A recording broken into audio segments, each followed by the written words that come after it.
Student, welcome to my channel step up classes. Student, स्वागत है एक बार फिर आपका मेरे चैनल स्टेप अप क्लासेस में। फ्रेंड्स, ये वीडियो क्लास 10th के स्टूडेंट्स के लिए है।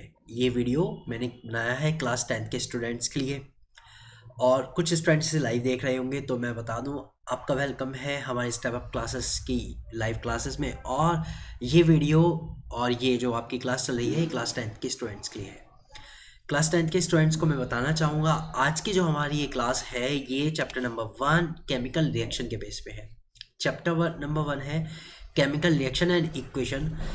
तो फ्रेंड्स, इसमें मैंने केमिकल रिएक्शंस के बारे में आपको बताया है। केमिकल रिएक्शन वाला ये जो चैप्टर चलेगा, मेरा इसका पार्ट 1 है, और इस वीडियो में मैं आपको इंट्रोडक्शन यानी कि परिचय कराऊंगा किस चीज़ से, केमिकल रिएक्शन से।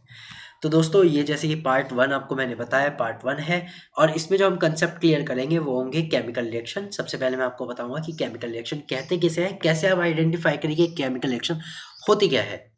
उसके बाद दोस्तों मैं उसके कुछ एग्जांपल दूंगा, एग्जांपल से वेरीफाई कराऊंगा आपको कि क्या ये केमिकल रिएक्शन है। आप समझना, खुद देखना कि क्या आप पहचान पाते हो कि वो केमिकल रिएक्शन है।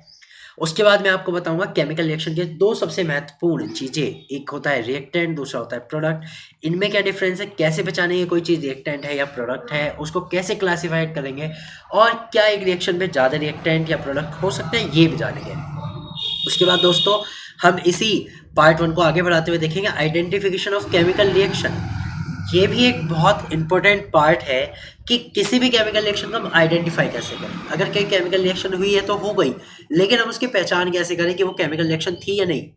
तो यही सब टॉपिक हम इसके पार्ट 1 में आज कवर करने वाले हैं। तो दोस्तों और सभी मेरे स्टूडेंट प्यारे बच्चों, शुरू करते हैं जल्दी से हमारा पहला टॉपिक, केमिकल रिएक्शंस। तो केमिकल रिएक्शंस होती क्या है, पहले मैं आपको बता दूं, एक छोटे से एग्जांपल से शुरू करते हैं।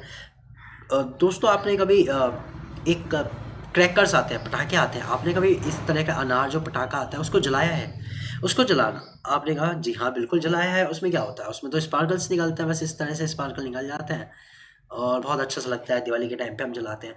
दोस्तों, अगर मैं कहूँ ये केमिकल रिएक्शन है, ये केमिकल रिएक्शन है, तो क्यों है? दोस्तों आप ये देखिए, इसमें हुआ क्या, इसमें आपने जो जलाया है, इसको जब आप फायर करते हैं, इसको जलाते हैं, ठीक है, इसको बर्न करते हैं, तो इसमें होता क्या है, इसमें जो इसके अंदर का मटेरियल है वो एक केमिकल रिएक्शन करता है और इससे प्रोड्यूस करता है light and sound with sparkle, और ये बिल्कुल जलने के बाद एक कुछ राख बन जाता है, नया हो जाता है। तो वो एक केमिकल रिएक्शन है। खैर, ये तो एक अलग तरीके की बात हो गई। आपने केमिकल लैब में भी देखा होगा कि जब हम दो केमिकल्स को मिलाते हैं एक नया केमिकल्स बन जाता है, तो वो भी एक केमिकल रिएक्शन है।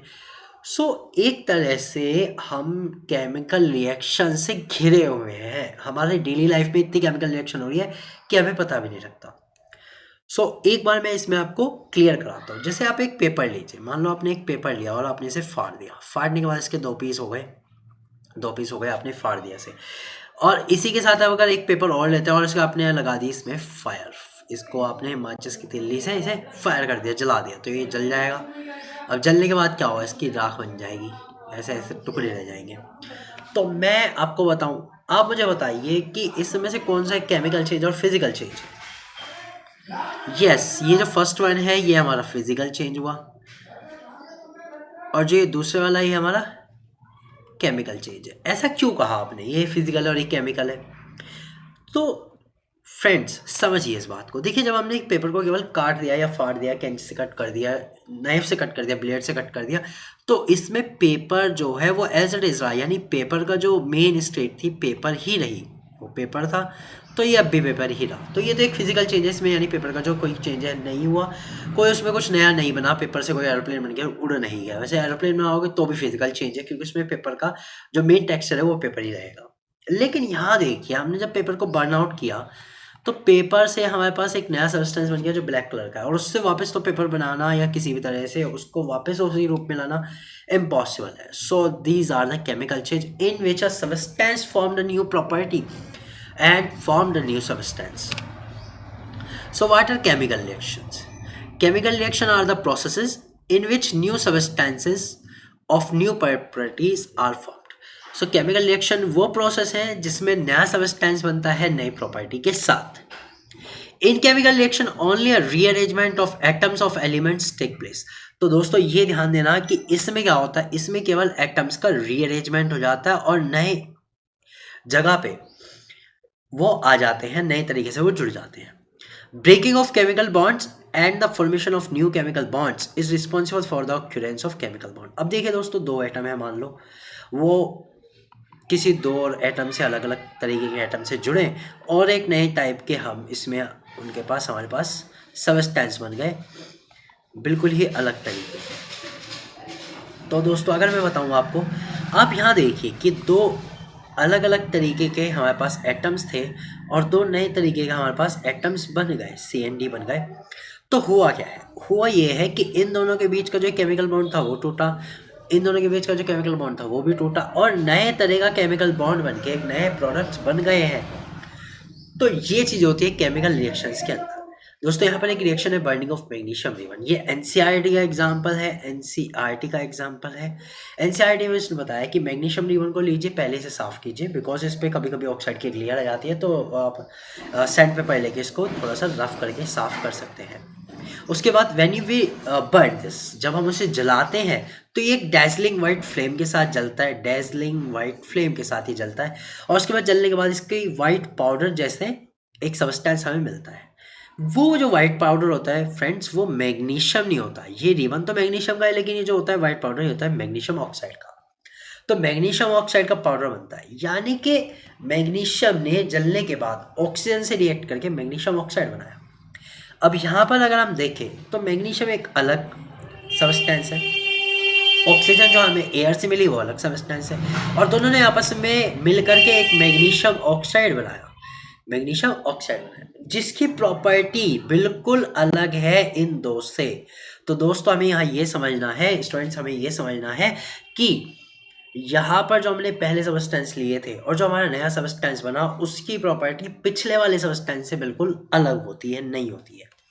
जैसे कि अगर मैं और तरीके से बताऊं तो देखिए, जैसे अगर मैग्नीशियम की बात करें तो ये सॉलिड है, बिल्कुल स्ट्रेट सॉलिड मेटल है, और ऑक्सीजन जो हमारी एक गैस है, लेकिन अगर हम देखें तो ये सॉलिड तो बना, लेकिन ये पाउडर फॉर्म में बना। एक सिंपल सा एग्जांपल ले सकते हैं। लेकिन अगर हम देखें मैग्नीशियम जो ऑक्साइड की प्रॉपर्टी होगी वो मैग्नीशियम मेटल से बिल्कुल अलग होगी, ये चीज़ है। अब यहाँ ये हुआ क्यों, यहाँ ये इस तरह से हुआ कि जो मैग्नीशियम था और जो ऑक्सीजन था, उसने ऑक्सीजन से रिएक्ट करी। ऑक्सीजन से रिएक्ट करने के कारण इसमें ऑक्सीजन के बॉन्ड टूटे, और जब ये दोनों आपस में जुड़े हुए थे तो ये टूट करके मैग्नीशियम के साथ अलग अलग जुड़ गई कि भाई हम तो अलग अलग जुड़ेंगे, एक एक साइड आ जाएंगे। तो एक तरह से केमिकल रिएक्शन के अंदर पुराने बॉन्ड टूटते हैं और नए बॉन्ड बनते हैं, जिनके कारण ये केमिकल रिएक्शन होती है। तो जनरली दो चीज़ याद रखिएगा, that the rearrangement of atoms take place, यानी एटम्स का रीअरेंजमेंट होता है, and second things the breakdown of old chemical bonds and the formation of new chemical bond take place during the chemical reactions. So I will give example. Magnesium ribbon when burns in oxygen to form magnesium oxide. जब magnesium ribbon जलता है air में, oxygen में, तो magnesium oxide बनाता है। यहाँ देखते हैं, देखिए दोस्तों Mg मैग्नीशियम का है, और जब ये ऑक्सीजन से रिएक्ट करी, जब इसने ऑक्सीजन से रिएक्ट करी तो ये बनाता है मैग्नीशियम ऑक्साइड। ये हमारा एक और सब्सटेंस नया तैयार होता है। अब फ्रेंड यहाँ पर समझिए, क्योंकि हमने मैग्नीशियम और ऑक्सीजन के आपस में रिएक्ट कराई, क्योंकि इन्होंने आपस में रिएक्ट करी, इसलिए इन्हें कहते हैं रिएक्टेंट्स। और रिएक्ट करने के बाद हमें जो फाइनल रिजल्ट में मिला वो होता है प्रोडक्ट्स, यानी कि आफ्टर द रिएक्शन जो कुछ हमें मिलता है उसे हम प्रोडक्ट कहते हैं। तो अब इसको एक सिंपल तरीके से समझते हैं। सपोज हमने क्या करा, हमने पेपर को अभी बर्न कराया था, कि नहीं कराया था, अभी मैंने एक एग्जांपल बताया था। आपने इस पेपर को बर्न करा दिया, पेपर बर्न कराने के बाद आपको क्या मिलता है, ब्लैक एशेस मिलती हैं, ब्लैक एश।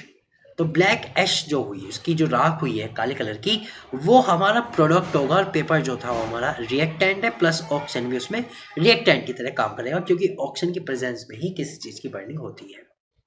चलते हैं अब रिएक्टेंट को समझते हैं डिटेल में। The substance which are taking part in a chemical reaction are called reactant. तो वो सभी सबस्टेंस जो रिएक्शन में पार्टिसिपेट कर रहे हैं, जो मेन रिएक्शन में पार्टिसिपेट कर रहे हैं, उन्हें हम क्या कहते हैं, रिएक्टेंट्स कहते हैं। The substance which taking part in a chemical reaction are called reactant. अब प्रोडक्ट कैसे कहते हैं, the result of chemical reaction. Yes, the substances which are result of chemical reaction are called product. तो जो result हमें मिलता है chemical reaction के बाद वो होता है प्रोडक्ट। अब मैं यहाँ पर एक रिएक्शन लिखता हूँ, आप खुद बताना उसमें क्या तो रिएक्टेंट्स है और क्या प्रोडक्ट है। सपोज हाइड्रोजन गैस ने, very easy reaction, suppose hydrogen gas ने ऑक्सीजन गैस से रिएक्ट करके वाटर बनाया, H2O बनाया। मैं इस रिएक्शन को बैलेंस कर देता हूँ ना। ये हाइड्रोजन गैस है डाईहाइड्रोजन, ये ऑक्सीजन गैस है dioxygen, and both react and to form water. So आप मुझे बताइए रिएक्टेंट्स क्या है और प्रोडक्ट्स क्या है, बताइए इसमें रिएक्टेंट क्या है और प्रोडक्ट क्या है। यस यस, बिल्कुल ठीक। तो इसमें हाइड्रोजन और ऑक्सीजन, क्योंकि इन दोनों ने आपस में रिएक्ट की, तो ये तो दोनों हो गए रिएक्टेंट। और H2O, क्योंकि ये हमारा फाइनल प्रोडक्ट बना है, वाटर जो हमारा फाइनल प्रोडक्ट है, तो इसलिए इसे हम कहते हैं product. Yes, very good. I hope students this point are clear to everyone. Now we are going to the next. How we can identify a chemical reaction? एक केमिकल रिएक्शन को हम कैसे आइडेंटिफाई करें, हम कैसे पता लगाएं कि वो केमिकल रिएक्शन है। So a chemical reaction can be identified by either of the following observations. So एक केमिकल रिएक्शन को हम नीचे जो ऑब्जर्वेशन मैंने बताए हैं इनके थ्रू आइडेंटिफाई कर सकते हैं, इनके थ्रू हम पता लगा सकते हैं। और एक बात मैं यहाँ पर बता दूँ, जरूरी नहीं है सिर्फ एक ही पर्टिकुलर चेंज होगा, एक रिएक्शन में एक से ज़्यादा चेंज भी हो सकते हैं। इसका भी मैं एग्जांपल के थ्रू आपको अभी बता देता हूँ। नेक्स्ट शुरू करते हैं, कौन कौन से वो चेंजेस हैं जिनसे हम एक केमिकल रिएक्शन को आइडेंटिफाई कर सकते हैं। So number 1 is change in state. सबसे पहले स्टेट में चेंज होना, किसी भी चीज़ की स्टेट में चेंज होना एक केमिकल रिएक्शन को आइडेंटिफाई कर सकता है। Like this, if you will burn a candle, suppose you light a candle and then the जो पैराफिन वैक्स होता है वो बर्न होता है, उसमें क्या होता है, वो सॉलिड से गैस में कन्वर्ट हो जाता है। सॉलिड से गैस में कन्वर्ट हो गया, यानी एंटायरली द स्टेट जो है वो चेंज हो गई। तो इस तरह से हम ये कह सकते हैं कि यहाँ पर एक केमिकल रिएक्शन हुई है। चलते हैं दूसरे की तरफ, देखते हैं चेंज इन कलर। अब चेंज इन कलर कैसे होता है, सो इसके लिए मैं एक बहुत अच्छा सा एग्जांपल आपको दूंगा। लाइक अगर हम क्या करें, हम बेकिंग सोडा की जो रिएक्शन कराएं वो टर्मरिक से कराएं, हल्दी से कराएं। आप ये रिएक्शन घर में करके देख सकते हैं, बहुत ही ईजी रिएक्शन है। आप बेकिंग सोडा की रिएक्शन कराएं टर्मरिक से, तो बेकिंग सोडा का कलर होता है वाइट और टर्मरिक का कलर, यस बिल्कुल सही, येलो कलर की होती है टर्मरिक। इन दोनों की रिएक्शन कराते हुए एक नए कलर का एक सब्सटेंस बन जाता है, उसका कलर हो जाता है डार्क ब्राउन सा, डार्क ब्राउन कलर का बनता है। तो there is a colour change, yes there is a colour change. So this is a chemical reaction here, ये केमिकल रिएक्शन हो गई, क्योंकि यहाँ पे क्या हुआ, कलर चेंज हो गया रिएक्शन में, तो ये केमिकल रिएक्शन हो गई। इसके साथ साथ एक और रिएक्शन का एग्जांपल देता हूँ कलर चेंज के लिए। सपोज आपने लिया है आयरन और उस आयरन को आपने कॉपर सल्फेट में डिप कर दिया। कॉपर सल्फेट का कलर होता है ब्लू, कॉपर सल्फेट के एक्वस सॉल्यूशन यानी वाटर के सॉल्यूशन का कलर होता है ब्लू। जब आप इसमें डिप करते हो तो कुछ देर बाद, मतलब ये रिएक्शन स्लो है, तो कुछ देर बाद इसमें बनेगा आयरन सल्फेट और बनेगा कॉपर। तो इसका कलर आयरन सल्फेट जब बन जाएगा एक्वस में, तो इसका कलर हो जाता है ग्रीन। कैसा हो जाता है, ग्रीन कलर हो जाता है। So there is a colour change, so we can say there is a chemical reaction happens, yes. So we can identify a chemical reaction by the change in colour. Now the next, evolution of gas. Yes, into a chemical reaction there is evolution of gas can be occurred and you can identify this is a chemical reaction. So एक reaction में क्या होता है, evolution of gas भी हो सकता है, यानी गैस रिलीज भी हो सकती है। तो आप उसे तब भी कह सकते हैं कि वो एक केमिकल रिएक्शन है। जैसे अगर आप जिंक को HCl से रिएक्ट कराएं तो इसमें बहुत तेजी के साथ कलर, वाटर में तो कोई चेंज नहीं होता, मतलब सॉल्यूशन में कोई चेंज नहीं आता, लेकिन इसके साथ एक गैस निकलती है बहुत तेजी के साथ, हाइड्रोजन गैस। और हाइड्रोजन गैस बर्न करते हैं पॉप साउंड के साथ। तो जब एक गैस बने तो उसे भी हम कह सकते हैं कि वो एक केमिकल चेंज है। नेक्स्ट आता है change in temperature. Yes, into a chemical reaction there is a change in temperature. तो रिएक्शन में अगर टेम्परेचर का चेंज है तो भी हम कह सकते हैं वो एक केमिकल चेंज है। And the last one is formation of a precipitate. किसी रिएक्शन में अगर प्रेसिपिटेट बन जाए, हाँ प्रेसिपिटेट क्या है ये बताता हूँ। देखिए फ्रेंड्स, जब हम कोई रिएक्शन कराते हैं, मान लो आप एक टेस्ट ट्यूब में कोई एक रिएक्शन करा रहे हो, सब जो कंटेंट है वो इसी टेस्ट ट्यूब में है और ये सॉल्यूशन इसमें बना हुआ है। सो रिएक्शन के बाद अगर इसमें टेस्ट ट्यूब में नीचे कुछ कंटेंट आपका इकट्ठा हो जाए, कंटेंट नीचे बैठ जाए, तो इस कंटेंट को, इस सब्सटेंस को आप प्रेसिपिटेट बोलते हो, प्रेसिपिटेट बोलते हो, ठीक है। तो रिएक्शन के बाद जो भी ऐसा कंटेंट होता है जो फिल्टर करने के बाद आपके पास बच जाए, ठीक है, उसे हम प्रेसिपिटेट बोलते हैं। तो ऐसी रिएक्शन जिसमें प्रेसिपिटेट बनता है उसे भी हम पहचान सकते हैं वो केमिकल रिएक्शन है। सो एक केमिकल रिएक्शन के आइडेंटिफिकेशन क्या होंगे? Change in state, change in colour, evolution of a gas, change in temperature and formation of precipitate. इनसे आप पहचान सकते हो कि एक केमिकल रिएक्शन हुई है। फिर से बता देता हूँ, एक रिएक्शन में एक से ज़्यादा भी इनमें से चेंज हो सकते हैं, यानी किसी किसी में इवोल्यूशन ऑफ गैस के साथ प्रेसिपिटेशन भी बन सकता है, चेंज इन टेम्परेचर के साथ भी प्रेसिपिटेशन बन सकता है, कलर चेंज के साथ भी प्रेसिपिटेशन बन सकता है। सो ये दोस्तों पूरी बात थी केमिकल रिएक्शंस के बारे में। मैंने आपको केमिकल रिएक्शन बताई कि केमिकल रिएक्शन होती क्या है। सो मैं एक बार रिवाइज करा देता हूँ। Chemical reaction are the reaction in which the new substances of new properties are formed. Chemical reaction के दो पार्ट होते हैं, एक रिएक्टेंट्स एंड प्रोडक्ट्स।